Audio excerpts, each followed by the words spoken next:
second stage is both provincial, mythic, religious, feeling. There's interpersonal. It's vast.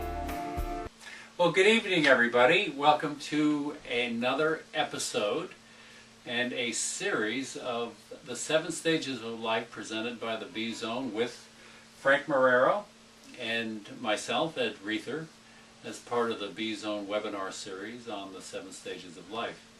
And if you've been following us, this will be the series on the second stage of life, and we're not going to cover in depth to the degree that you would need to study and know everything about the second stage. Because again, this is an interview with Frank, and it is an overview. So, A few details. And what we've covered already is the first stage of life, and that generally covered, as you probably watched and listened to, was from the age of 0, conception, to the age of 7 or thereabouts. Loss of primary teeth. Loss of the primary teeth would be the physical sign of that. And now we're moving and talking about the second stage of life, which generally covers the ages of 7 to 14. Oh, and with lots of overlap. There's not. Right. And so now it's an expansion of the physical development into what we would call the feeling dimension of life, and that starts really the characteristic of what would be called the second stage of life, is the feeling dimension of life. And that's why Master Da refers to it as the socialization period, because the feeling is going from just me and my body and what I want. You have a sensitivity to energy, and that one of the primary ways that energy is seen and felt is with others. You share feeling. So simultaneously to continued physical growth, and also linguistic, mental, and social growth, there is a central dimension to the second stage, and it's primarily the feeling and the social dimension of moving into a related feeling to others and also to the world, to nature. Right. Well, and as we're continuing to introduce it here, in the first stage of life, it builds upon it quite naturally, because there's a rest, there's a simple autonomy, and as the body, the lower brain in our triune brain has a stability of balance, in safety, rest as the body, and naturally upon that in life, once that bottom brain is full, feeling naturally, the limbic brain, the middle form of the triune brain, naturally is exercised. It's a little bit awake before. It's not like we had only half. They don't grow. Actually, it's just when the primacy of development now goes into the midbrain, or the limbic, feeling, emotional dimension. Okay, so if we took the image of a bird and put that to the second stage of life, and the movement from ground to flight, to movement out, that would be a good metaphor for an image of a second stage. It would, and in fact the bird is the image of the second stage of life. And one of the things when I teach children about the second stage of life is, I say, look, it's not just all flying around. The bird is hatched, and when birds hatch, it's embarrassing, vulnerable, ugly. You have weird feelings for no reason at all, I tell them. And I said, but you know what? Those are just the emergence of feelings, and that will soar. So later, as it develops. So that fulfillment, as you would say in a long scope of the first stage of life, is the beginning of feeling to where your feeling can fly free. And so in this flight or movement away from sustenance as mother, now the sustenance or connection or the element of food is now in the feeling dimension to others and to the world. So you're being fed in an energetic sense. Right, exactly. No, exactly right. The community is ever more important, and therefore your sensitivity to why morals, you can exercise morals, you can be morally responsible for your feeling. And so you exercise your feelings. You exercise morality. It's a time of role models in developmental terms for young ones. They need to have somebody to model their feelings with. So if the first stage were characterized, if we put it in the context of connection or love, which is the fundamental feeling of the universe, and your connection to food would be the first stage, the connection to feeling to the energy source of others would be human connection, but it would also be a liability here would be that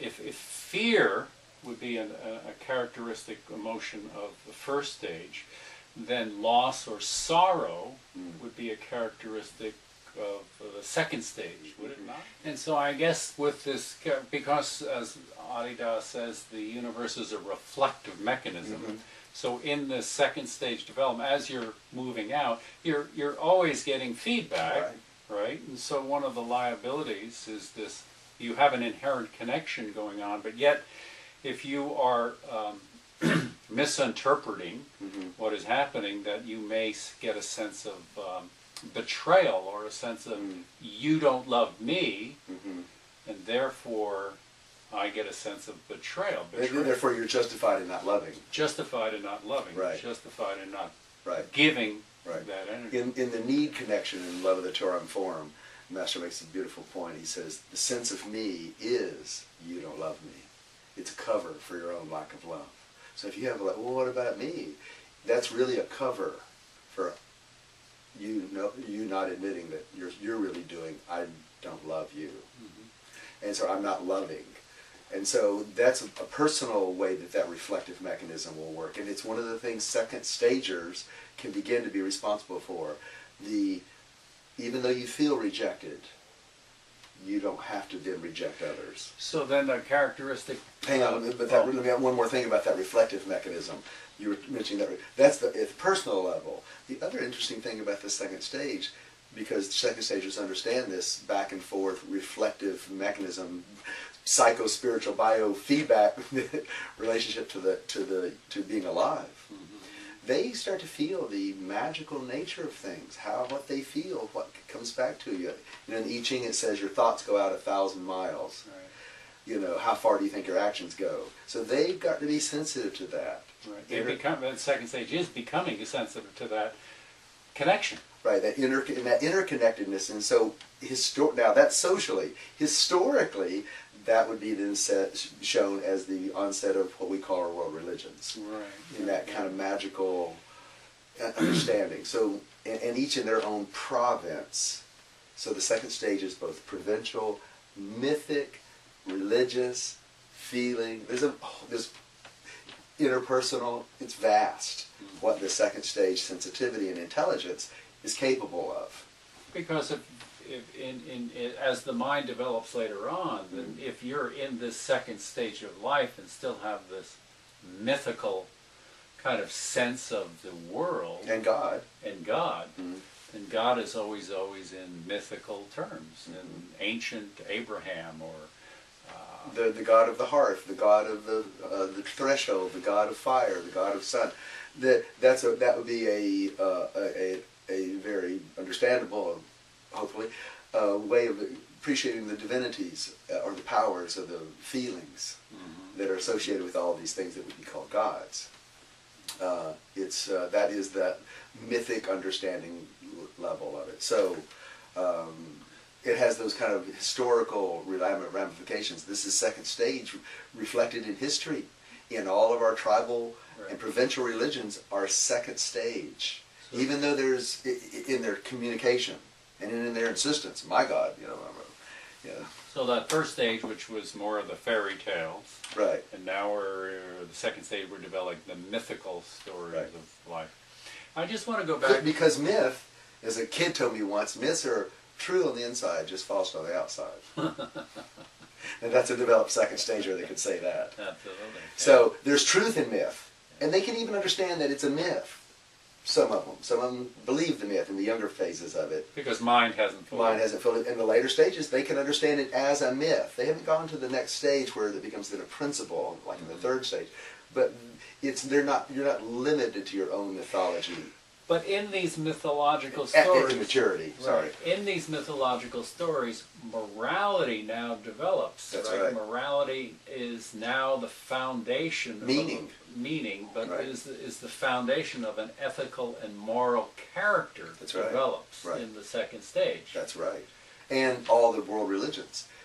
Again, the world religions were founded in their provincial mythic period of human development. And so all of our meaning here in the postmodern world, where everything's all together, Beloved says it's like we're in a room full of Napoleons, where everybody's a Napoleon. My religion is the one true religion. I mean, and so we're the mythic. So but our foundation meaning is mythic, provincial. But now the province has been outside. So we're in this scientific proof of the existence of God. When it grew into that, or world religions, and let's all appreciate each other. People falling back into fundamentalism, and our ones that all that is errors of immaturities in the second stage. And not only errors, it's a sign of this time, because now the provincial world is now a global world.